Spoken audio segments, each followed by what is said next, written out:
ጤና ይስጥልን የከበረ ሰላምታችን በመላው ዓለም ሆናችሁ ቃል ስፖርት ዩቲዩብ ቻናላችንን ለምትከታተሉ አድማጮቻችን ሁሉ ይድረስ ብለናል። ከሀገር ቤት እስከ ባህር ማዶ ለዚህም ሰዓት መርጠን ያሰናዳላችሁን ስፖርታዊ ጥንቅሮች እንደዚሁ በቀደም ተከተል እያጋራንሽ ቆይታ የምናደርግ ይሆናል።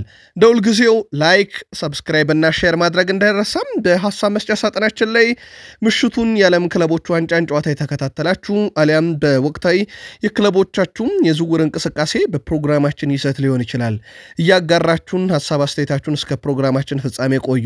በዚህኛው ጥንቅራችን የተወሰኑ ሀገራዊ ጉዳዮችን ይዘናል። ውድ ቤተሰቦቻችን ታደምጣላችሁ። በባህር ማዶ የመረጃ ክፍለ ጊዜያችን የምሽቱን ሁለቱንም ጨዋታዎች እንመለከታቸዋለን።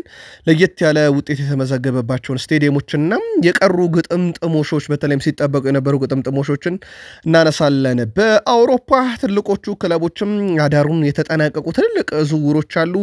የትኞቹ ዝውውሮች ተጠናቀቁ የሚለውን ጨምሮ የእግር ኳስ የበላይ ጠባቂ ፕሬዝዳንት ዣኒ ኢንፋንቲኖ ለየት ያለ መልእክት ደርሷቸዋል። ላሊጋ፣ ጀርመን ቡንደስሊጋ፣ ፍራንስ፣ ጣሊያን ሁሉንም ትልልቅ ሊጎች እንደዚሁ የምንመለከት ይሆናል። በተወዳጁ የእንግሊዝ ፕሪሚየር ሊግም በርከት ያሉ ዝውውሮች ተጠናቋል። በቅደም ተከተል እናነሳቸዋለን እነኚህን የተጠናቀቁ ዝውውሮች። ከዛ ውጪም ይፋዊ ድርድር የተደረገባቸውም ዝውውሮች አሉ እናነሳቸዋለን። ኮንትራትን በፕሪሚየር ሊጉ ያራዘመ ተጫዋች አለ። በቢግ ሲክስ ክለቦችም እናነሳቸው መረጃዎች አሉ። ማሬስካ ከዣኒ ኢንፋንቲኖ ጋር ተገናኝተዋል። ከዛ ውጪ የቼልሲ ወሳኙ ተጫዋች በቀጣይ ጨዋታ እንደማይገኝ ሲረጋገጥ ቼልሲ በኩል ይፋዊ መግለጫ አውጥቷል። በአንድ ዝውውር ላይ ቼልሲን በውሰት የሚለቁ ተጫዋቾችን በተመለከተ የወጡ ሰፋ ያሉ መረጃዎች አሉ። በቼልሲ ዕለታዊ የቡድን ዜናና የዝውውር መረጃ ክፍለ ጊዜያችን ላይ በስፋት የምንመለከታቸው ይሆናል። የሊቨርፑሉ ተጫዋች ፈላጊዎች ቁጥር ከፍ እያለ መጥቷል። ሳላህ ዘንድሮ አንድ ትልቅ ሪከርድ ሊያሻሽል የሚችልበት ዓመት ነው። ለመሆኑ የአንድ ተጫዋችና የሊቨርፑል ኮንትራት የማራዘም ድርድር ከምን ደረሰ? በባየር ሙኒክ የሚፈለገው የሊቨርፑልም ተጫዋች በተመለከተ ተጨማሪ መረጃዎችን ይዘናል። ማንቸስተር ዩናይትድ ተጫዋቹ እንደሚያቆየው ካረጋገጠ በኋላ ወደ ጀርመን ይዞት ይሄዳል። ኮቢ ሜይኖ ከቀድሞ የቡድን አጋሩ ጋር ተገናኝቷል። የዩናይትድ እና የ9 ቁጥር ጉዳይን በተመለከተና ወጣት ተጫዋች ለማስፈረም ድርድር ስላደረገው ዩናይትድ እንደዚሁ ተጨማሪ መረጃዎችን እናጋራችኋለን። በአርሰናልና በቫሌንሺያ መካከል በአርሰናልና በክሪስቲያን ሞስኬራ መካከል ድርድሩ ከምን ደረሰ? ኢብሪቼ ኢዜ ጉዳይ አርሰናል ይፋዊ ጥያቄ አቅርቧል የተባለው ጉዳይ ሐሰት መሆኑም ተረጋግጧል። ከዛ ውጪ በአርሰናል ቤት የሚጠበቁ ዝውውሮች አሉ። ኢብሪቼ ኢዜ፣ ቪክተር ጌኬሬስ እንደዚሁም ቤንጃሚን ሼሽኮን በተመለከተ ሲጠበቁ የነበሩ ዝውውሮች አሉ። ስለ ሁሉም ታማኙ የዜና ምንጭ ፋብሪዚዮ ሮማኖ ያወጣቸውን የዘ አትሌቲክ እና የስካይ ስፖርት ታማኝ የዜና ምንጮችን ብቻ መረጃ እናደርሳቸዋለን። አርሰናል ዝውውሮቹን ከምን ያደረሳቸው የወጣው ሐሰተኛ መረጃ ከነኚህ ዝውውር ጋር በተያያዘ ምን የሚል ነው? ለአርሰናል አሁንም በአንድ ዝውውር ላይ መልካም የተባለ ዜና ተሰምቷል። ሌላው ወደ አርሰናል ስለሚመለሰውም ተጫዋች እናነሳለን። ውድ ቤተሰቦቻችን ለኚህ ብቻ አይደሉም፣ በርከት ያሉ ስፖርታዊ ጥንቅሮች ተይዘዋል። ላይክ፣ ሰብስክራይብ፣ ሼር ማድረግ እንዳይረሳ። ውድ ቤተሰቦቻችን ሐሳብ አስተያየታችሁን በሐሳብ መስጫ ሳጥናችን ላይ እንደ ሁልጊዜው ዛሬም ልታጋሩ እንችላላችሁ። እኛ በጥንቅራችን ሀገራዊ ጉዳይ ስለያዝን እሱን አስቀድመን እንጀምር።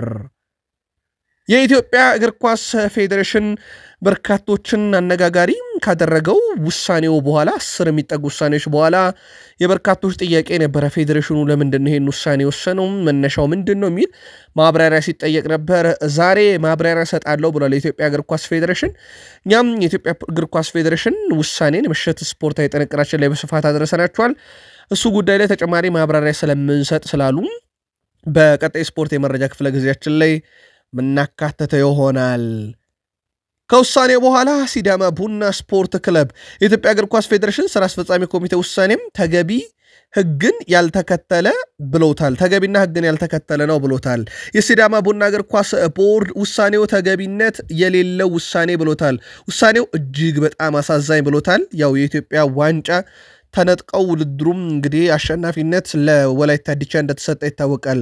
ብርቅዬ የክለባችን ተጫዋቾች በጨዋታ ሜዳ የገጠሙትን ሁሉንም ከጨዋታ ብልጫ ጋር በማሸነፍ የ2017 የኢትዮጵያ ዋንጫ ማሸነፍ የአደባባይ ሚስጥር ነው ይላል መግለጫው። ይሁን እንጂ የኢትዮጵያ ሊግ ካምፓኒ ያወጣው የፋይናንስ ደንብ አላከበራችሁም የሚል በክለቡና በተጫዋቾች ላይ ቅጣት ተጥሎባቸዋል ቢባልም ክለቡ ያነሳው ዋንጫ ኢትዮጵያ ጥሎ ማለፍ በ48 ክለቦች መካከል የተደረገ መሆኑ እሙን ነው ብለዋል። የሲዳማ ቡና ስፖርት ክለብ የታገዱ ተጫዋቾችን አሰልፎ ከሆነ በጥሎ ማለፍ ያሸነፋቸው ክለቦች በሙሉ ፎርፌ አግኝተው ጉዳያቸው እንደገና መታየት አለበት እንደማለት ይሆናል ብለዋል። እርስ በርስ የሚጣረሱ ሐሳቦችን በማግኘታችን ውጤቱን ለመቀበል መሞከር ተገቢና ሕግን የተከተለ ውሳኔ ነው ብለን ለማመን እንቸገራለን ብለዋል። ፌዴሬሽኑ ውሳኔውን ከህግጋቱ ጋር በማገናዘብ እንደገና እንዲያጤኑ ቅሬታቸውንም አሰምተዋል። ህዝባችን በፌዴሬሽኑ ውሳኔ ተከፋ ቢሆንም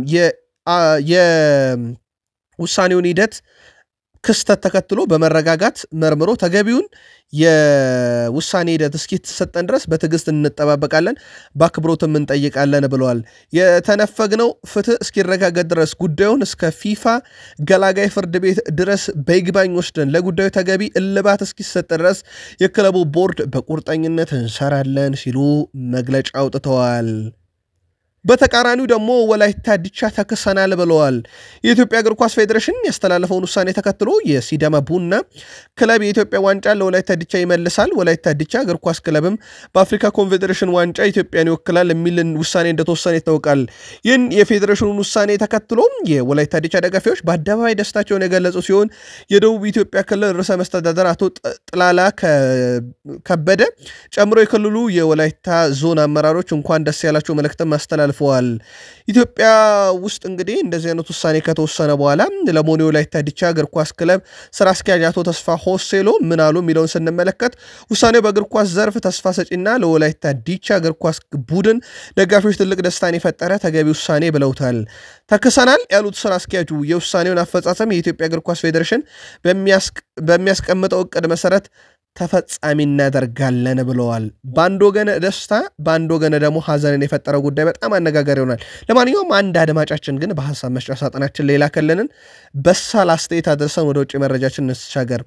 አድማጫችን ያለው ነገር በኢትዮጵያ እግር ኳስ ፌዴሬሽን ውሳኔ መሰረት በተለይ ክለቦች ያልተገባ ተጫዋች አሸንፈው ፎርፌ ከተሰጠና ነጥብ ከተቀነሰባቸው ለምን የደረጃ ሰንጠረዡ በዛ መሰረት በተስተካከለ ውጤት በፎርፌው በተሰጠው ውጤት ተስተካክሎ ለምን ደረጃ ሰንጠረዡ እንደ አዲስ ተሰርቶ ወራጅ ክለብ አልኖረውም? ነጥቡ ከተቀነሰባቸው ቅጣቱ ተገቢነቱ ምንድነው? ክለቦቹ ካልወረዱ እነኚህ ስህተት የሰሩት ክለቦች ውጤታቸው የሚያስወርዳቸው ከሆነ እንዲወርዱ፣ ደረጃ ሰንጠረዡ ላይ ለውጥ የሚያመጣም ከሆነ ከደረጃቸው ዝቅ እንዲሉ ለምን አልተደረገም የሚል የተገቢነትም ጥያቄ አንስቶ ነበር አድማጫችን። ምናልባት የኢትዮጵያ እግር ኳስ ፌዴሬሽን ዛሬም በሚሰጠው ማብራሪያ ላይ የዚህን ምላሽ እናገኝ ይሆናል አድማጫችን። ለማንኛውም የአገር ቤት መረጃችን ይህን ይመስል ነበር። ከባህር ማዶ ላገኘናቸው ተጨማሪ ስፖርታዊ ጥንቅሮቻችን ሻገር በድጋሚ መልካም ቆይታ ተመኘን።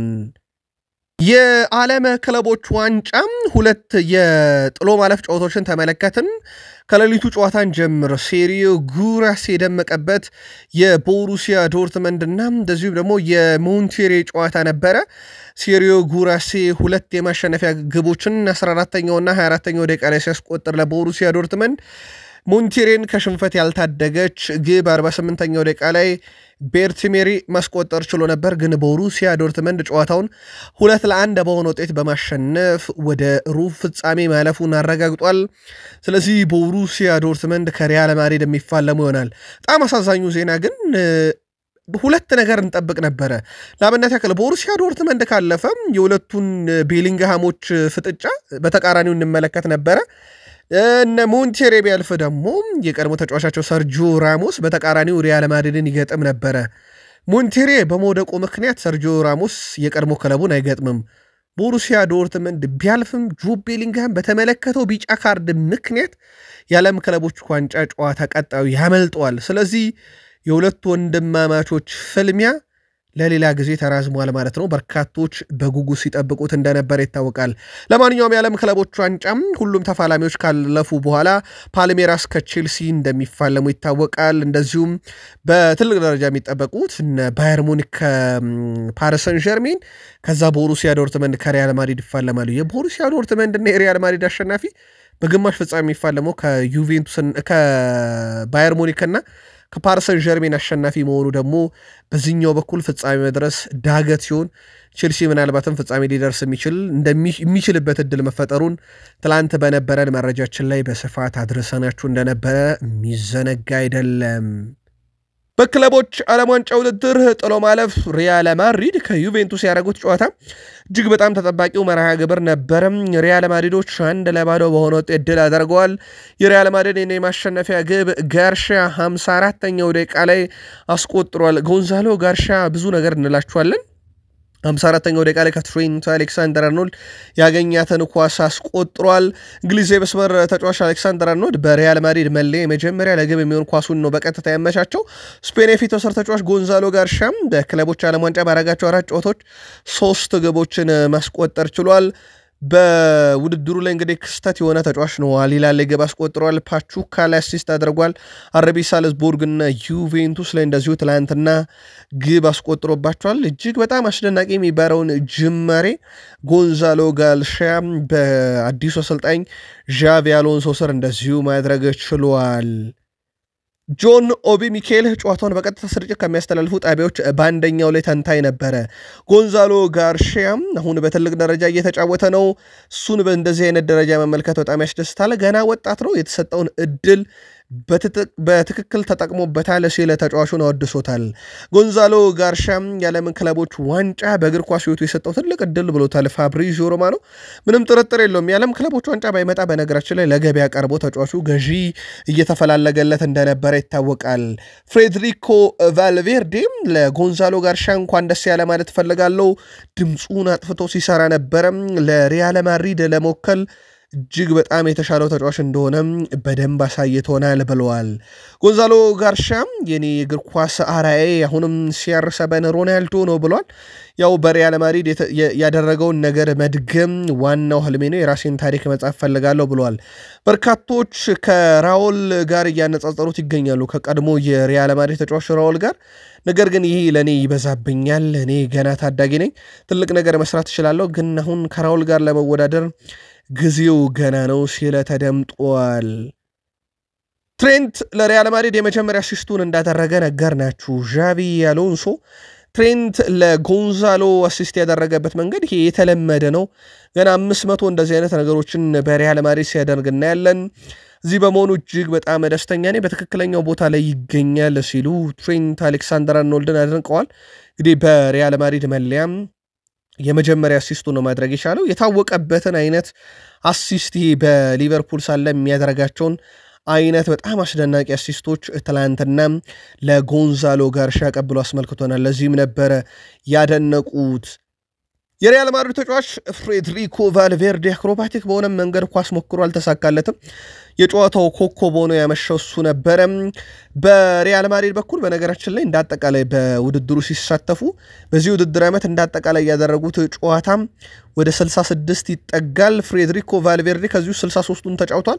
በሪያል ማድሪድ ታሪክ እንግዲህ 66 ጨዋታ በአንድ ሲዝን የተጫወቱበትን ሪካርድ ተጋርተውታል። ወደ 66 የሚጠጋውን ጨዋታ በ2001-2002 የፈረንጆች ዓመት ነበረ ሪያል ማድሪድ በአንድ ካላንደር በርካታ ጨዋታ ያደረገው 66 ዘንድሮ ተጋርቶታል። ቀጣይም ደግሞ ወደ ሩብ ፍጻሜ ማለፉን ተከትሎ አንድ ጨዋታ ስለሚኖረው ይሄን ሪካርድ 100% ያልፈዋል። ፍሬድሪኮ ቫልቬርዴ 3 ጨዋታ ብቻ ነው ከዚህ ውስጥ ያመለጠው። የሪያል ማድሪድ ተሰናባች አንጋፋው ተጫዋች ሉካ ሞድሪች ትላንትና ያደረገው ጨዋታ 597ኛው ጨዋታ ነው። በነገራችን ላይ ተቀይሮ ገብቶ ወደ ሜዳ ጨዋታውን ያደረገው በቋሚነት አልጀመረም ነበረ። ሌላኛው ዲያን ሁይሰን ነው የቀድሞ ክለቡን የገጠመው። ዲያን ሁይሰን በነገራችን ላይ የቀድሞ ክለቡን ከመግጠሙ ከ11 ወራት በፊት ነበረ በ20 ሚሊዮን ዩሮ ዩቬንቱስ ለቆ ለበርንማውዝ ያቀን ነው። በ11 ወር ውስጥ 62 ሚሊዮን ዩሮ ወጥቶበት ሪያል ማድሪድን ተቀላቅሎ 20 ሚሊዮን ዩሮ የሸጠውን ዩቬንቱስን በተቃራኒው ተፋልሞ እጅግ በጣም አስደናቂ የሚባል ብቃቱን በምሽቱ ጨዋታ ላይ እንደዚሁ ያስመልክቶናል። ሪያል ማድሪድና ዩቬንቱስ ከዚህ በፊት እንዳጠቃላይ የትላንትናውን ጨምሮ 22ኛ ፍልሚያቸውን ያደረጉት ሪያል ማድሪድ በእርስ በርስ ግንኙነት የበላይነት ቢወስድም ተቀራራቢ የሚባል ውጤት አላቸው። በእርስ በርስ ግንኙነታቸው ሪያል ማድሪድ 11 ጊዜ አሸንፏል፣ ዩቬንቱስ ደግሞ 9 አሸንፏል። ቀሪውን አቻ ነው የወጡት። ሁለቱ ክለቦች እርስ በርስ ለመጨረሻ ጊዜ ተገናኝተው የነበረው በፈረንጆቹ 2018 በአውሮፓ ሻምፒዮንስ ሊግ ፍጻሜ ጨዋታ ነው። ትልቁ ጨዋታቸው ደግሞ በ2016-17 የአውሮፓ ሻምፒዮንስ ሊግ የፍጻሜ ጨዋታ እንደነበረ አይዘነጋም። ዩቬንቱስ ማንቸስተር ሲቲን ሲገጥም ግን ወደ 6 የሚጠጉ ተጫዋቾችን ቀይረው ወደ ሜዳ ገብተው ነበረ። አሰልጣኝ ኢጎር ቱዶር ቅያሪያቸው በሲቲ ከደረሰባቸው ሽንፈት በኋላ ነበር ያን ያደረጉት ግን ትላንትናም ቡድናቸውን ከሽንፈት ሊታደግላቸው አልቻለም ሮድሪጎ ጎኤዝን በሪያል ማድሪድ በኩል ትላንትናም አንድም ደቂቃ ሳያገኝ እንደዚሁ ጨዋታው ተጠናቋል ወደ ሌሎች አጫጭር ስፖርታዊ ጥንቅሮቻችን ደግሞ እንሻገር ውድ ቤተሰቦቻችን በድጋሜ ቃል ስፖርት ዩቲዩብ ቻናል ላይ ናችሁ መልካም ቆይታ ተመኘን የላሊጋው ፕሬዝዳንት ዣቪየር ቴባስ ካሜራ ፊት ሲቆሙ የሚናገሯቸው ነገሮች በተለይም ለየት ያሉ ነገሮች ናቸው ትላንትና ደግሞ እንደዚሁ በካሜራ ፊት ነበሩ የላሊጋው ፕሬዝዳንት ዣቪየር ቴባስ በቀጣይ ያለኝን ስልጣን በሙሉ ተጠቅሜ የዓለም ክለቦች ዋንጫ እንዳይደረግ አደርጋለሁ ብለዋል እሳቸው የዓለም ክለቦች ዋንጫን በይፋ ከተቃወሙት ውስጥ የላሊጋው ፕሬዝዳንት ዣቪየር ቴባስ ይጠቀሳሉ ከዛ ውጪ ግን የሳቸው ቡድን የሳቸው በሚመሩት ሊግ ውስጥ እንደ ሪያል ማድሪድ እና ባርሴሎና ያሉ ክለቦች ደግሞ እግር ኳሳዊ ኃያልነታቸውና ተፎካካሪነታቸው ወደ ጎን ትተው ሱፐር ካፕን ለመመስረት ደፋ ቀና ያሉ እንደሆነ ይታወቃል እሳቸው ደግሞ ኮዲው የዓለም ክለቦች ዋንጫን ያለኝን ስልጣን ሁሉ ተጠቅሜ ያስቀራለሁ ይያሉ ነው የፊፋው ፕሬዝዳንት ዣኒ ኢንፋንቲኖ ከ90 በላይ የሲቪል ሶሳይቲዎች ፊርማ የተሰበሰበበት ደብዳቤ ደርሷቸዋል ይሄው በዋነኝነት በአሜሪካው ፕሬዝዳንት ላይ ጫና እንዲያሳድሩ በሚል ነው በተለይም ከስደተኞች ጋር በተያያዘ ያለውን ፖሊሲ እንዲያስተካክሉ ነው ነገርየው የስፖርታዊ ጉዳይ አይመስልም ግን ይሄንን ታዲያ ለምንድነው ለአሜሪካው ፕሬዝዳንት የፊፋው ፕሬዝዳንት ዣኒ ኢንፋንቲኖ ደብዳቤው የተፈረመበት ወረቀት የተሰጣቸው ካላችሁ የ2026 የዓለም ዋንጫ በሀገር አሜሪካ ሜክሲኮና ካናዳ ይደረጋል ከዚህ ጋር በተያያዘ ታዲያ አሜሪካ አዲስ ያወጣችው ፖሊሲ በተለይ ማዕቀብ የተጣለባቸው በርካታ ሀገራት ለዓለም ዋንጫ አልፈዋልና በሀገር አሜሪካ እንዴት ይገኛሉ ከሚል ጋር በተያያዘ ነው እንደ አጠቃላይ መረጃውን ጠቅለል ስናደርገው የፊፋው ፕሬዝዳንት ዣኒ ኢንፋንቲኖ የተሰጣቸውን ደብዳቤ ለአሜሪካው ፕሬዝዳንት አድርሰዋል የአሜሪካው ፕሬዝዳንት በቀጣይነት እንግዲህ ህጉን አሻሽለው የዓለም ዋንጫ ያለፉ ሀገራት ዜጎች መተው በሀገር አሜሪካ ሀገሮቻቸው እንዲደግፉና በስፖርቱ እንዲዝናኑ ፍቃድ እንዲሰጡና ህጉን በተወሰነ መንገድ እንዲያስተካክሉ የሚል ነው የአሜሪካው ፕሬዝዳንት ከዣኒ ኢንፋንቲኖ ጋር ያላቸውን ቀረቤታ ተከትሎ ይህን ጉዳይ ያሻሽሉታል የሚለው ደግሞ በቀጣይ ይጠበቃል የስፔን ላሊጋ የ2025-26 የውድድር ዓመት የጨዋታ መርሃ ግብር ይፋ ተደርጓል የወቅቱ የላሊጋው አሸናፊ ባርሴሎና የመጀመሪያ ጨዋታውን ከማሎርካ ጋር ያደርጋል ሪያል ማድሪድ በበኩሉም የመጀመሪያ ጨዋታውን በሜዳው ከኦሳሱና ጋር የሚያደርግ ይሆናል የመጀመሪያው ኤል ክላሲኮ ጨዋታ ጥቅምት ወረ መጨረሻ ሳንቲያጎ በርናቦ ስቴዲየም ላይ ይደረጋል የመጀመሪያው ማድሪድ ደርቢ ጨዋታም የአትሌቲኮ ማድሪድና የሪያል ማድሪድ መስከረም ወር ውስጥ በሪያል ማድሪድ ስቴዲየም ላይ የሚካሄድ ይሆናል በትላንትናው ዕለት ሲጠበቅ ነበር የስፔን ላሊጋ የቀጣይ የውድድር ዓመት መርሃ ግብር ይፋ ይደረጋል ብለን መረጃ አድርሰናችሁ ነበር በዚህ መሰረት ይፋ ተደርጓል አስቀድሞ ተወዳጁ የእንግሊዝ ፕሪሚየር ሊግ እንደዚሁ ይፋ ማድረጉን አድርሰናችሁ ነበር የአመቱን ጨዋታዎች ለአጠቃላይ የላሊጋ የመጀመሪያ ጨዋታ ሲደረግ ዲፖርቲቮ አላቬስ ከሌቫንቴ አትሌቲኮ ቢልባኦ ከሴቪያ ሴልታ ቪጎ ከሄታፌ ዢሮና ከሪያል ቫይካኖ እንደዚሁም ኢስፓኞል ከአትሌቲኮ ቢልባኦ ማሎርካ ከባርሴሎና ኤልቼ ከሪያል ቤት ሪያል ማድሪድ ከኦሳሱና ጋር ጨዋታቸውን በማድረግ የ2025-26 የውድድር ዓመት የስፔን ላሊጋ ጅማሮን ያደርጋል እንዳጠቃላይ ኤል ክላሲኮን ለማስታወስ ያክል በፈረንጆች አቆጣጠር በ26 10ኛ ወር በሳንቲያጎ በርናቦ የመጀመሪያ ጨዋታ እንደዚሁም በ5ኛ ወር 2026 በቀን 10 ስቴፋኖ ካምፕኑ ስቴዲየም ላይ የመልሱ ጨዋታ የሚደረግ ይሆናል ፈረንሳይ የፊት መስመር አጥቂ ኦሊቬ ዥሩ የፈረንሳዩን ክለብ ሊልን መቀላቀሉ ይፋ ተደርጓል ኦሊቬ ዥሩ የአሜሪካውን ክለብ ሎስ አንጀለስን በመልቀቅ ሊልን ለአንድ ተጨማሪ ዓመት የሚያቆይ አማራጭ ባካተተ የአንድ ዓመት ኮንትራትን የተቀላቀለው በአሜሪካ ጥሩ የሚባል ጊዜን ማሳለፍ የቻለው ኦሊቬ ዥሩ ለክለቡ አረጋቸው 37 ጨዋታዎች 5 ግቦችን ማስቆጠር ችሎ ነበር በዓለም ክለቦች ዋንጫም ተሳትፏል የቀድሞ ክለቡን ቼልሲን በሎስ አንጀለስ መለያ እንደዚሁ መግጠሙ ይታወሳል ለምንም እንኳን ድል ባይቀነው አሁን ላይ ታዲያ ወደ ሀገረ ፈረንሳይ ዳግም ተመልሶ ሀገረ አሜሪካ ጥሩ የሚባል ጊዜን ያሳለፈው ኦሊቬ ዥሩ በቀጣይ ለአንድ ዓመት በሊል ሲቆይ ተጨማሪ አንድ ዓመት ብቃቱ እየታየ የሚጨመርለት ይሆናል ዩቬንቱሶች ጆናታን ዴቪድን በነፃ ለማስፈረም ተቃርበዋል። ማርሴል ሊቀላቀል ከጫፍ ደርሶ እንደነበረ ይታወቃል። አሁን ላይ ታዲያ አዲስ እጅግ በጣም የተሻሻለ የዝውውር ሂሳብ ለተጫዋቹ በተለይም ያው በነፃ ነው ለተጫዋቹ ጥቅማ ጥቅም ደሞዝ ያማከለ ፕሮፖዛል አቅርበውለታል። እንደ ፋብሪዚዮ ሮማኖም ዘገባ ከሆነ ዝውውሩ ሊፈጸም የሚችልበት ሰዓት ላይ ደርሷል ብለዋል። በርከት ያሉ ክለቦች ቢያነጋግሩትም ከዩቬንቱስ ጋር የተደረገው ድርድር ግን እጅግ በጣም ስኬታማ የሚባል ነው። አሁን የዩቬንቱስ ቀዳሚ ምርጫ ነው። የመጨረሻ ውሳኔዎች በቅርብ ቀናት ውስጥ ይወሰናሉ። ጆናታን ዴቪድ የቀድሞ ዩናይትድ የአካዳሚ ውጤት የካሪንግተኑ ምሩቅ በሊል ዓመቱን ካጠናቀቀ በኋላ በነፃ ወኪል እንደሚገኝ ይታወቃል። ዩቬንቱስ አሁን ተጫዋቹን ለማስፈረም ከጫፍ የደረሰው ክለብ ሆኗል። ኒኮ ዊሊያምስ ወደ ረፍት መሄዱን አቁሞታል። ምክንያቱ ደግሞ ከዙር ጋር በተያዘ መሆኑ ተረጋግጧል። ተጫዋቹ በዚህ ሰዓት መዳረሻው ግልጽ ሊሆን አልቻለም። ከባርሴሎና ጋር ሲባል ነበር ለጊዜው ቆሟል ከምዝገባ ጋር በተያዘ። ባርሴሎናዎች ግን ይህንን ዝውውር ምናልባትም እስከ ዓርብ እልባት ሊሰጡት ይችላሉ የሚባል መረጃዎች ቢወጡም በስፔኑ ተነባቢ ጋዜጣ ስፖርት በኩል ተጨባጭ መረጃ ግን ሊገኝ አልቻለም። ሉዊስ ዲያዝም ተቀዳቸው እስከተያዘ በኋላ የኒኮ ዊሊያምስ ጉዳይ አሳሳቢ ነው። ተጫዋቹ ግን በግሉ አሁን ላይ ለእረፍት ማምራቱን ትቶ ከዙር ጋር በተያያዘ እልባት ለመስጠት ጉዳዩን እዛው ስፔን ውስጥ እንደሚገኝ ተረጋግጧል።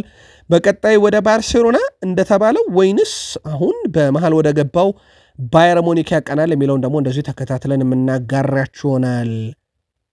አትሌቲኮ ማድሪድ ጣሊያናውን የአታላንታ ተጫዋች ሩጌሪን ማስፈረማቸውን ይፋ ተደርጓል። ስለዚህ የአንዲ ሮበርትሰን ዝውውር 100% እንዲቀር ያደረገው ይህ ዝውውር እንደነበረ ይታወቃል። በትላንትናው ዕለት አትሌቲኮ ማድሪዶች በይፋ ተጫዋቹን ማስፈረማቸውን አስታውቀዋል። ቃል ስፖርት ዩቲዩብ ቻናላችን ላይ ትገኛላችሁ። ከሀገር ቤት እስከ ባህር ማዶ የተመራረጡ ስፖርታዊ ጥንቅሮችን እያጋራናችሁ እንገኛለን። ከተወዳጁ የእንግሊዝ ፕሪሚየር ሊግ ታላላቅ ክለቦችና እንደዚሁም ወደ ተጠናቀቁ ዝውውሮች መረጃዎቻችን እንሻገራለን። ላይክ፣ ሰብስክራይብ፣ ሼር ማድረግ እንዳይረሳ። እኛን ማግኘት ካሻችሁ ደግሞ መልእክት የምንልክላችሁን የጽሁፍ መልእክት የምናደርስበትን አድራሻችሁን ብታስቀምጡ እኛን በቀጥታ ማግኘት ትችላላችሁ። ከተወዳጁ የእንግሊዝ ፕሪሚየር ሊግ መረጃዎቻችን ጋር በድጋሜ መልካም ቆይታ ተመኘን። ኬኒ ቴቴ ለፉልሃም ፊርማውን አኑሯል እስከ 2028። ፉልሃሞችም ተጫዋቹን እስከ 28 ማስፈረማቸውን በትላንትናው ዕለት ይፋ አድርገዋል። ሌላኛው የተጠናቀቀው ዝውውር ዌስትሃም ዩናይትዶች በበርካታ ክለቦች ሲፈለግ የነበረውን ዳንኤል ኩሚንግን ከሴልቲክ ኮንትራት ነፃ መሆኑን ተከትሎም በትላንትናው ዕለት በነፃ ማስፈረማቸውን እንደዚሁ ዌስትሃም ዩናይትዶች ይፋ አድርገዋል። ሌላኛው በመጡበት ዓመት ላይ ራሳቸውን እያጠናከሩ የሚገኙ ሰንደርላንዶችም ትላንትና የስትራስቡርጉን አምበል ሀቢቢ ዲያራን በ30 ሚሊዮን ፓውንድ ማስፈረማቸውን ይፋ አድርገዋል። ስለዚህ የሰንደርላንድም ራስን የማጠናከር ሂደት እንደዚሁ ቀጥሎ ተመልክተነዋል። ሌላኛው ራሱን እያጠናከረ የሚገኘው ከፕሪሚየር ሊግ አዳጊ ክለቦች ሊድስ ዩናይትድ ነው። ሊድስ ዩናይትድ ደግሞ በትላንትናው ዕለት የወልፍስበርጉን ተከላካይ ሴባስቲያን ብሮውን በ5 ሚሊዮን ፓውንድ ማስፈረማቸውን ይፋ አድርገዋል። ሊድስ ራሳቸውን በደንብ እያጠናከሩ ይገኛሉ፣ ልክ እንደ ሌሎቹም የፕሪሚየር ሊግ ክለቦች። ሌሎች በሩመር ደረጃም የተያዙ ደግሞ ዝውውሮች አሉ። ኖቲንግሃም ፎረስቶች የሊዮኑን ማሊክ ፎፋናን ለማስፈረም ከሌሎች ክለቦች ጋር ፉክክር ውስጥ ገብተዋል። ነገር ግን ተጫዋቹ እስካሁን የትኛውንም ክለብ አለመረጠም። ፎፋና በዋነኝነት በአውሮፓ ሻምፒዮንስ ሊግ የሚሳተፍን ክለብ ምርጫው ያደርጋል ተብሏል። ኦሎምፒክ ሊዮን አሁን ከፍራንስ ሊግ ተሰናብቶ በፍራንስ ሊግ 2 ላይ እንዲሳተፍ እንደተገደደ ይታወቃል። በእርግጥ ጉዳዩ በይግባኝ የተያዘው በርካታ ተጫዋቾችን ማጣቱ አይቀርም። ማሊክ ፎፋና አንደኛው ነው። በበርካታ ክለቦች ይፈለጋል። ስሙ ከቼልሲም፣ ከሊቨርፑልም፣ ከናፖሊም፣ ከባየር ሙኒክም ከትልቅ ክለቦች ይያዝ ነበረ። አሁን ኖቲንግሃም ፎረስቶች ተጫዋቹን ለማስፈረም ከኦሎምፒክ ሊዮን ጋር ጥሩ የሚባል ድርድር ላይ ናቸው። ተጫዋቹ ግን የአውሮፓ ሻምፒዮንስ ሊግን ቅድሚያ መስጠቱን በተመለከተ ወደ ኖቲንግሃም ፎረስት ለማምራት ሊቸገር ይችላል ተብሏል። ሌላው ኒካስል ዩናይትድም በዝውውር መስኮት ላይ ነቃ ተሳትፎን እያደረገ ይገኛል። ኒካስል ዩናይትዶች የማርሴውን አርጀንቲና የተከላካይ ሊዮናርዶ ባሌርዲን ለማስፈረም ፍላጎት እንዳላቸው ይፋ ተደርጓል። እስካሁን ምንም የተደረገ ድርድር የለም፣ ግን ተጫዋቹን ወደ ቡድኑ የማምጣት ፍላጎት እንዳላቸው ስካይ ስፖርት አረጋግጧል። በበርካታ ክለቦች ሲፈለግ ነበር። ከሰሞኑ ደግሞ በስፋት ስሙ ከቶትናም ሆትስፐርስ ጋር ሲያያዝ ነበር። አንቶኒ ሲሞኒ በበርንማውዝ ቤት እስከ 2030 የሚያቆየውን አዲስ ውል በትላንትናው ዕለት በይፋ ተፈራርሟል። በዚህ ምክንያት አንቶኒ ሲሞኒ በዚህ ዓመት ክለቡን እንደማይለቅ ተረጋግጧል ማለት ነው። 11 ግቦች፣ 5 አሲስቶች በ37 የፕሪሚየር ሊግ ጨዋታ በተጠናቀቀ የውድድር ዓመት አስመልክቶናል። አንቶኒ ሲሞኒ የ5 ዓመት ኮንትራት በበርንማውዝ ቤት መፈረሙ ቀጣይ የእግር ኳስ ህይወቱም በትልቁ የሚጠበቀው በተለይ 5 ዓመታት በእግር ኳስ ህይወቱ የሚጠበቀው በበርንማውዝ ቤት ይሆናል። ለማንኛውም የተጫዋቹ ፈላጊ የሆኑት እነ ቶትናምም ሌሎች አማራጮችን ያሉ ሲባል ማንቸስተር ዩናይትድ ከዚህ ዝውውር ተጫዋቹ ላይ በተለጠፈበት ሂሳብ ምክንያት አስቀድሞ መውጣቱን እንደዚሁ በዕለታዊ መረጃዎቻችን አድርሰናችሁ እንደነበር አይዘነጋም። ትላንት ምሽት በነበረው የቃል ስፖርት ዩቲዩብ ቻናል የመረጃ ክፍለ ጊዜያችን የኤደርሰን ሞራሌስ ላይ እየደረሰ ያለውን ተቃውሞ ለሲቲ ደጋፊዎች አድርሰናችሁ ነበረ። በተለይም ከአል ሂላል ሽንፈት በኋላ ነበረ ይህ ተቃውሞ በግብ ጠባቂው ላይ ሲሰነዘርበት የነበረው። ከዚህ ጋር በተያያዘም የክለቡ መግለጫ አላወጣም፣ ግን በርከት ያሉ የማንቸስተር ሲቲ ደጋፊዎች በቃል ስፖርት ዩቲዩብ ቻናል በሐሳብ መስጫ ሳጥናችን ላይ የሲቲ ደጋፊዎች በተለይም በማህበራዊ ትስስር ገጽ ይውጣልን ያሉትን እንደግፋለን። አሁን የለውጥ ጊዜ ነው፣ ኤደርሰን ሞራሌስ መተካት አለበት፣ ከሲቲ መውጣት አለበት የሚለውን ሐሳብ እንደግፋለን የሚሉ በርከት ያሉ የሲቲ ደጋፊዎችን በሐሳብ መስጫ ሳጥናችን ላይ ተመልክተናል። ተጫዋቹ ደግሞ ከሰሞኑ በማህበራዊ ትስስር ገጹ ላይ ወጥቶ በቀጥታ ከክለቡ ጋር መቆየት እንደሚፈልግና እንደማይለቅ ይፋ አድርጓል። ከሲቲ ጋር በተያያዘ በዓለም ክለቦች ዋንጫ የተሰናበተው የጆሴፍ ፔፕ ጋርዲዮላ ቡድን ወደ እንግሊዝ በቀጥታ በረራ ያደርጋል። ከዛ የተወሰኑ ቀናቶችን ረፍት አድርገው ለቅድመ ውድድር ዝግጅት ራሳቸው እንደሚያዘጋጁ ይፋ ተደርጓል። ሲቲ በቀጣይም ተጫዋች ያስፈርማል አያስፈርምም በሚለው ጉዳይ ላይ ተጨባጭ መረጃ የለም የሚለው የስካይ ስፖርት ዘገባ ግን ተጫዋቾችን ሊያመጣ የሚችልበት አማራጭ አለ። በተለይም ግብ ጠባቂው አሁን ከክለቡ የሚለያይ ከሆነም በተለይም ኤደርሰን ሞራሌስ የሚለያይ ከሆነ ቁጥር 1 ግብ ጠባቂ ስለማምጣት ሊያስቡ ይችላሉ ብሏል ስካይ ስፖርት። ከሲቲ ጋር በተያያዘ ግን እንግሊዝ ከመጡ በኋላ በርካታ መረጃዎች ሊሰሙ ይችላሉ ተብሎ ይጠበቃል። ኤንዞ ማሬስካ ሪያል ማድሪድ ዩቬንቱስን ድል ባደረገበት የቀድሞ ክለባቸውን ድል ባደረገበት ጨዋታ ላይ ታድመው ነበረ። በወቅቱ የፊፋውን ፕሬዝዳንት ዣን ኢንፋንቲኖን አግኝተዋቸዋል። ከሰሞኑ እንግዲህ አንደኛው የዓለም ክለቦች ዋንጫን ከተቃወሙ በተለይም እሳቸው እንኳን የተቃወሙት በቀጥታ ውድድሩን ሳይሆን ውድድሩ ላይ ያጋጠማቸው ያለውን ሁኔታና እየተደረገበት ያለውን ቦታ ነበረ። ትላንትና ፊት ለፊት ተገናኝተዋል ከፊፋው ፕሬዝዳንት ዣን ኢንፋንቲኖ። የቀድሞ ክለባቸው ዩቬንቱስ ደግሞ በሪያል ማድሪድ እንደተሸነፈ ይታወቃል። ሞይሰስ ካይሴዶ ቼልሲን ወክሎ በፓልሜራስ ጨዋታ እንደማይገኝ ተረጋግጧል። በዚህ መሰረት እነ ኢሲጎ አሊያም ደግሞ እነ ሳንቶስ ትልቅ ዕድል ያገኛሉ ተብሎ ይታሰባል። ወሳኙ ተጫዋቻቸው በጨዋታው ላይ አይገኝም በቼልሲ በኩል። ሌላው ከኑኖ ማዱኬ ጋር በተያያዘ ነው። ውድ ቤተሰቦቻችን ቼልሲ 45 ሚሊዮን ፓውንድና እየታየ የሚጨመር ገንዘብ ለኑኖ ማዱኬ ዝውውር ይፈልጋሉ። ከዚህ ጋር በተያያዘ ከወጡት ሐሰተኛ መረጃዎች ወይም ደግሞ ተጨባጭነት የሌላቸው መረጃዎች ውስጥ አንደኛው አርሰናል ይፋዊ ጥያቄ ያቀርቧል ለቼልሲ ገንዘብ አቀርቧል የሚለው ይህ ፍጹም የተሳሳተ መረጃ ነው። ውድ ቤተሰቦቻችን አርሰናል ከቼልሲ ኑኖ ማዱኬን ለማስፈረም ለቼልሲ ሂሳብ አላቀረበም፣ ተጫዋቹም ጋር ይፋይ ድርድር አላደረገም። ነገር ግን ተጨባጭ መረጃ ምንድነው የሚለውን ለማድረስ ያክል በባለፈው ሳምንት በተጫዋቹ ዙሪያ አርሰናል በቂ መረጃን አሰባስቧል። ተጫዋቹንም ለማስፈረም ጥያቄ አላቀረበም፣ ከቼልሲም ተጫዋቹን ለማስፈረም ሂሳብ አላቀረበም። ኑኖ ማዱኬም እስካሁን ቆይታውን በተመለከተ ያለው ነገር የለም። የተወሰኑ የዜና ምንጮች አርሰናል ይፋይ ጥያቄ አቀርቧል የሚል ነበር። መረጃው ሐሰት ነው። ባይሆን ትክክለኛው መረጃ 45 ሚሊዮን ፓውንድ እና እየታየ የሚጨመር ገንዘብ ቼልሲዎች ለኑኖ ማዱኬ ፈላጊዎች እንግዲህ በመስፈርትነት አስቀምጧል የሚለው ብቻ ነው። ኬንድሪ ፓይዝ እና ማቲያስ ሙንጉ በ2025-26 የውድድር ዓመት በቼልሲ አንመለከታቸውም። እንደ ዘ አትሌቲክ ዘገባ ከሆነ በህት ክለብ ስትራስቡርግ የውሰት ጊዜ የሚያሳልፉ እንደሆነ እየተዘገበ ይገኛል።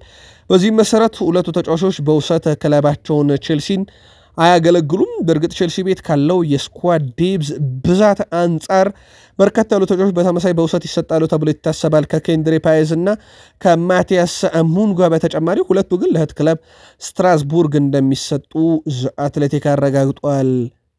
ሌላው ካርሌቹኮ ሜካም በቦሩሲያ ዶርትመንድ ቤት የውሰቱ ውሉ ተጠናቋል። ወደ ስታንፎርድ ብሪጅ ይመለሳል። እንደ በርከት ያሉ የዜና ምንጮች በተለይ ለቼልሲ ቅርብ የሆኑ የዜና ምንጮች በቼልሲና በቦሩሲያ ዶርትመንድ መካከል ግን አሁንም ቢሆን ተጫዋቹን በቀጣይ በውሰት እዛው ለማቆየት እየተደረገ ያለ ድርድር አለ። ድርድሩ የሚሳካ ከሆነ ካርሊቹ ኮሜካ በዛው በቦሩሲያ ዶርትመንድ ቤት ለተጨማሪ 1 ዓመት የሚያቆየውን የውሰት ውል እንዲፈርም ይፈቅዱለታል ተብሏል። ተጫዋቹ በዚህ ጉዳይ ላይ እስካሁን ያለው ነገር ባይኖርም ቼልሲዎች ግን ፈቃደኛ ሊሆኑ እንደሚችሉ ነው ስካይ ስፖርት ያስነበበው። ታይለር ሞርተን ዌስትሃም ጨምሮ የበርከት ያሉ ክለቦች እንግዲህ ቀልብ ስበዋል።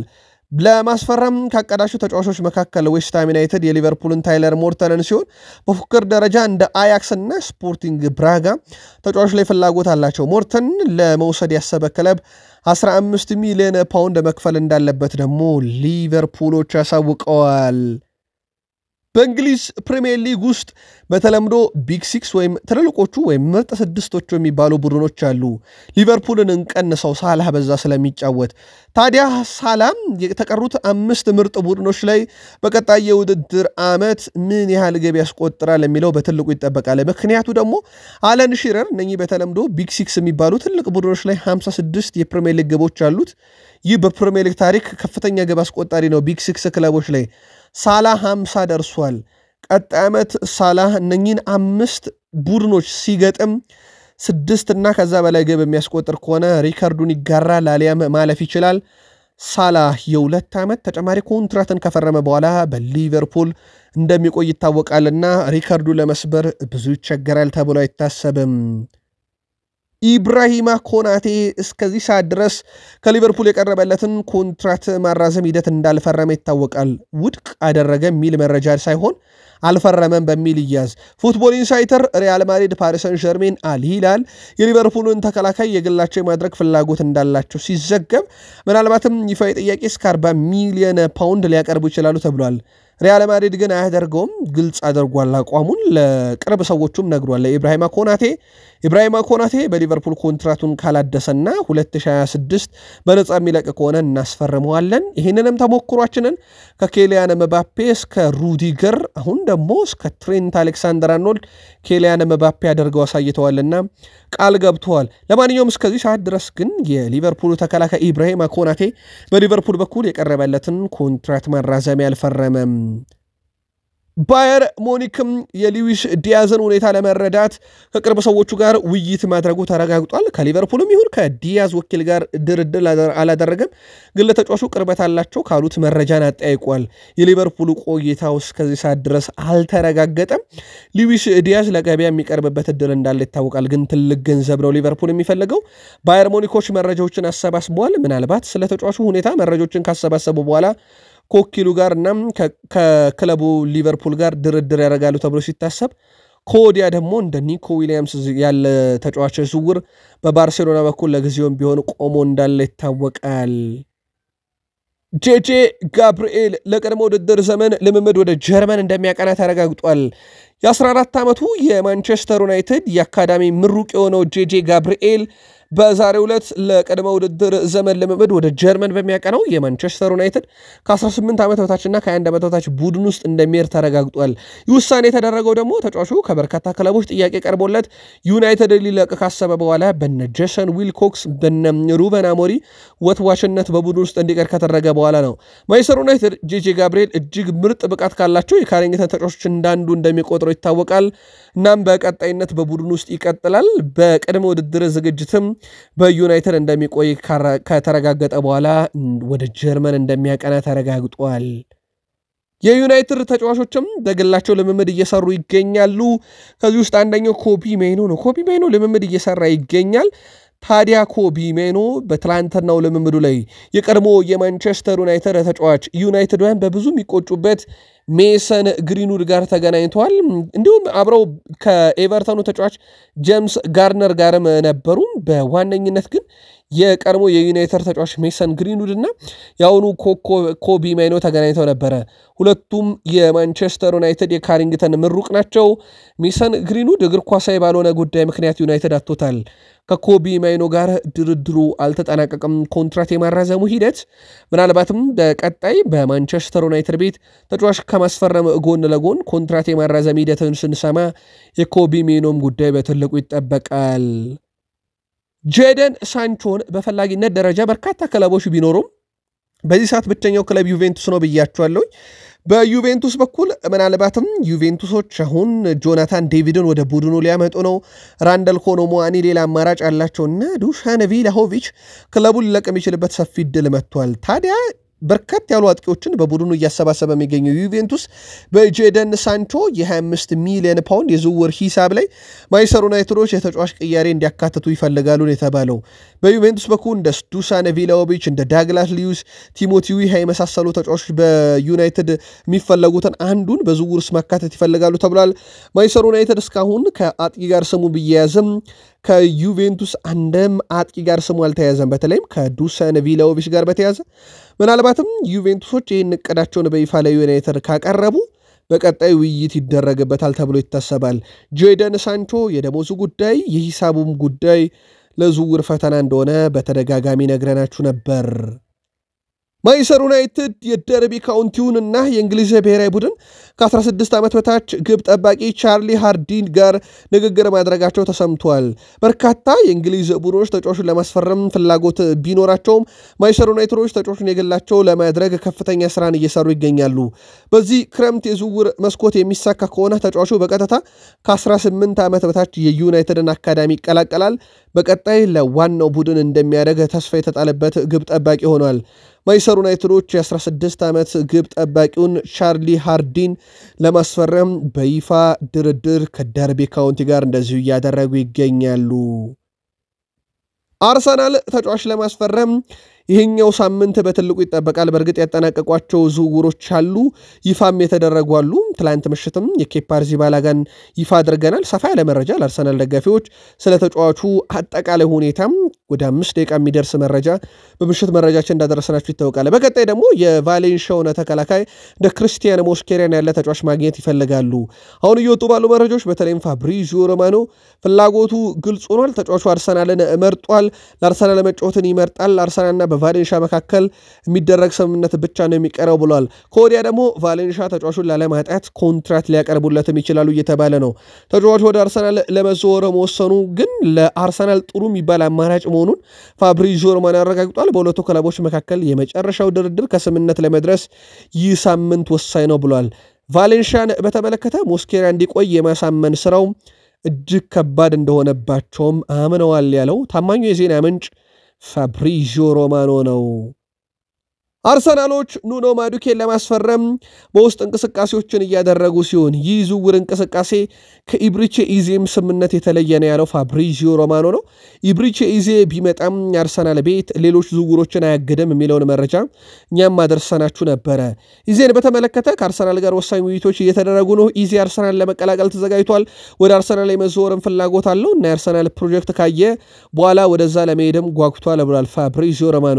ኢዜ አርሰናል የመቀላቀል ፍላጎቱ አሁንም እንደተጠበቀ ነው። በአርሰናልና በኢዜ ወኪሎች መካከል ተጨማሪ ንግግሮች በቀጣይ ይደረጋሉ ተብሏል። ከዛ በይፋ ለፓላስ ጥያቄ ያቀርባል ተብሎ ይታሰባል። አርሰናል ግን ይህ ዝውውር ከኑኖ ማዱኬም ከሌሎች አጥቂ ስፍራ ተጫዋቾች ጋር የሚገናኝ አይደለም የሚለውን ከዴቪድ ኦርንስቴ በተጨማሪ ፋብሪዚዮ ሮማኖ አረጋግጧል። ያው የማዱኬን ጉዳይ በቼልሲ መረጃ ነግረናችኋል። አርሰናል በፍላጎት ደረጃና መረጃ ከማሰባሰብ በዘለለ ምንም አይነት ይፋዊ ጥያቄ እንዳላቀረበ በርከት ያሉ የዜና ምንጮች ስፖርቲንግ ሊዝበንና በአርሰናል መካከል የላቀ ደረጃ ውይይት ተካሂዷል፣ ዝውውሩ ሊፈጸም ነው የሚሉ መረጃዎችን አውጥተዋል። መረጃው ሐሰት ነው። ውድ ቤተሰቦቻችን እስከዚህ ሰዓት ድረስ በአርሰናልና በስፖርቲንግ ሊዝበን መካከል ስለ ጊዮኬሬስ ምንም አይነት አዲስ የተሰማ መረጃ የለም። በሁለቱ ክለቦች መካከል ያለውን ስምምነት ለመጨረስ ምንም የላቀም ድርድር ትላንት አልተደረገም። ጊዮኬሬስና አርሰናል ለሳምንታት ሲደራደሩ ነበረ። አርሰናል ተጫዋቹን ማስፈረም ይፈልጋል ተጫዋቹም አርሰናልን መቀላቀል ይፈልጋል አርሰናል ከመደራደሩና ከስፖርቲንግ ሊዝበን ጋር ዝውውሩን ለመጨረስ ከመኮሩ በፊት ተጫዋቹን መሸጥ ይፈልጋል በተጨማሪም ደግሞ ቁርጥ ያለ ዋጋውን ማወቅ ይፈልጋል ከዛ ውጪ ግን ትላንትና የተደረገ የላቀ ደረጃን ድርድርም ሂሳብም አላቀረበም ከስምነትም የተደረሰ ዝውውር የለም በአርሰናል በኩል በጌኬሬስ ላይ ያላቸው ፍላጎት ጠንካራ ነው ግን የትኛውን አጥቂ እንደሚያመጡ በዚህ ሰዓት 100% ደፍሮ በአርሰናል በኩል መናገር አይችልም ከበርካታ ክለቦችና ከበርካታ ተጫዋቾች ጋር በተመሳይ ድርድር እያደረጉ መሆኑን ተከትሎ መረጃው ከፋብሪዚዮ ሮማኖን ያገኘ ነው ፖርቶች በይፋ የገጻቸው የፋቪዮ ቬራ የውሰቱ ለመጠናቀቁን ያሳወቁ ሲሆን እናመሰግናለን ብለው ሸኝተውታል በዓለም ክለቦች ዋንጫ እንዲሳተፍ አርሰናል ፍቃድ ከሰጠው በኋላ ፖርቶን ወክሎ በዓለም ክለቦች ዋንጫ ተጫውቶ ነበር ግን ከምድቡ ተሰናበቱ እናም ወደ አውሮፓ ተመልሷል ከአውሮፓ ከተመለሱ በኋላ በውሰት የነበረው ፋቪዮ ቬራ የውሰቱን አጠናቆ ወደ አርሰናል መጥቷል አርሰናልስ በቀጣይ የፋቪዮ ቬራን ጉዳይ እንዴት ያደርገዋል እልባት ይሰጠዋል የሚለው ይጠበቃል ማቆየት መሸጥ በትልቁ አርሰናል ቤት የሚወሰነው ውሳኔ ነው የትኛውን ይወስኑታል የሚለውን ደግሞ ተከታትለን እናቀርብላችኋለን ሮድሪጎ ጎኤዝ በአርሰናል ይፈልጋል ይሄ ግልጽ ነው ጉዳዩ አዲስ የሚሆነው ነገር ግን በየለቱ ከወደ ሪያል ማድሪድ በኩል የሚወጡ መረጃዎች ነው የአርሰናል ስትራቴጂ ሰራ ይመስላል አርሰናል ይፋዊ ጥያቄ ከማቅረብ ይልቅ ሁለቱ አካላት በራሳቸው ጉዳዩን እስኪወስኑት የዳር ተመልካች ሆኖ እየጠበቀ ነው ሁኔታው ለኔ ተመቸኝ ይላል ሁለቱ ክለቦች እያደረጉ ሁለቱ አካላት መካከል ያለው ነገር ለአርሰናል በተለይም ትላንትናም ለሶስተኛ ተከታታይ ግሬ ሮድሪጎ ጎኤዝ ተጠባባቂ ነበር የትላንቱ ደግሞ ለየት የሚያደርገው ወደ ጨዋታው አላስገቡትም ሙሉ 90 ደቂቃ በተጠባባቂ ወንበር ላይ ሆኖ ጨርሶታል የሚያሳየው የቀጣዩ ውድድር ዓመት የሳቸው እቅድ አካል አለመሆኑ ነው የዓለም ክለቦች ዋንጫ ከውድድሩ በተጨማሪ እንደሚታወቀው ውድ ቤተሰቦቻችን ለክለቦች ራሳቸውን መፈተሻም በቀጣዩ ውድድር ዓመት ራሳቸውን እንደማዘጋጃም ጭምር እየተጠቀሙበት ይገኛሉ ሪያል ማድሪድም ዋንጫውን ከማሸነፍ ጎን ለጎን የቡድን ግንባታ ላይ ነው ያለው ምንም ጥርጥር የለውም አዲስ አሰልጣኝ አምጥቷል አዲስ ተጫዋቾችን አምጥቷል ለዚህም እንግዲህ ሪያል ማድሪድ ራሱን በሚገነባበት ሰዓት ላይ ሮድሪጎ ጎኤዝ የለም አርሰናል ሁኔታውን በዳር ሆኖ ሲመለከት ነበር አሁን ነገሮች አልጋ ባልጋ እየሆኑለት የመጣ ይመስላል ሮድሪጎ ጎኤዝ የሚለቅ ከሆነ ሜሱት ኦዚል ላይ እንዳደረጉት አርሰናሎች ከሪያል ማድሪድ ይሄን ተጫዋች ለማምጣት ጥረት ያደርጋሉ ይፋዊ ጥያቄ ከማቅረብ ይልቅ መጠበቃቸው ግን ለአርሰናል ጥሩ አጋጣሚ እየፈጠረ የመጣ ይመስላል ሮድሪጎ ጎኤዝ ለአርሰናል ቢፈርም ግን መፍትሄ ይሆናል የአርሰናልን አጋሩን አርሰናልን ጨምሮ ቤንጃሚን ሼሽኮ ከሚፈልጉ ክለቦች ጋር የተደረገው ውይይት እድገት አላሳየም የመጨረሻው ተደራዳሪ ክለብ አርሰናል ነበር ከሌፕዚግ መውጣቱ ባይቀርም ነገር ግን እስካሁን ድርድሩ ምንም የተሻሻለ ነገር እንደሌለው ስካይ ስፖርት ጀርመን ያረጋግጧል የጀርመኑ ተነባቢ ጋዜጣን ቢልድ መረጃውን ይዞት ወጥቷል ከዚህ ዙር ጋር በተያዘ በዚህ ሳምንት ትልቅ ነገር እየተጠበቀ ነበር ግን አዲስ ነገር የለም ለማንኛውም እስከዚህ ሳምንት መጨረሻ አርሰናል ቤት አዲስ ነገር እንሰማለን ተብሎ ይተሰባል አርሰናል ቤት ብቻ ሳይሆን ዳጣቃላይ አውሮፓ ግዙፍ ክለቦች ትልቅ ነገር ያሰማሉ ተብሎ ይተሰባል ምክንያቱም ከቀጣይ ሳምንት ጀምሮ ወደ መደበኛ ለመመድ ይመለሳሉና የቡድናቸው አካል እንዲሆኑ አዳዲስ ተጫዋቾችን ስለሚፈልጉ ኛም መረጃዎቹን ከስር ተከታትለን ለእናንተ ውድ አድማጮቻችን እንደዚሁ የምናደርሳችሁ ይሆናል ቃል ስፖርት ዩቲዩብ ቻናል ከሀገር ቤት እስከ ባህር ማዶ ለዚህ ሰዓት ያሰናዳላችሁ ስፖርታዊ ጥንቅር ይህን ይመስል ነበር ከጥቂት ደቂቆች በኋላ እንመለስ ላይክ ሰብስክራይብ ሼር ማድረግ እንዳይረሳ የአሁኑን አበቃን ሰናይ ጊዜ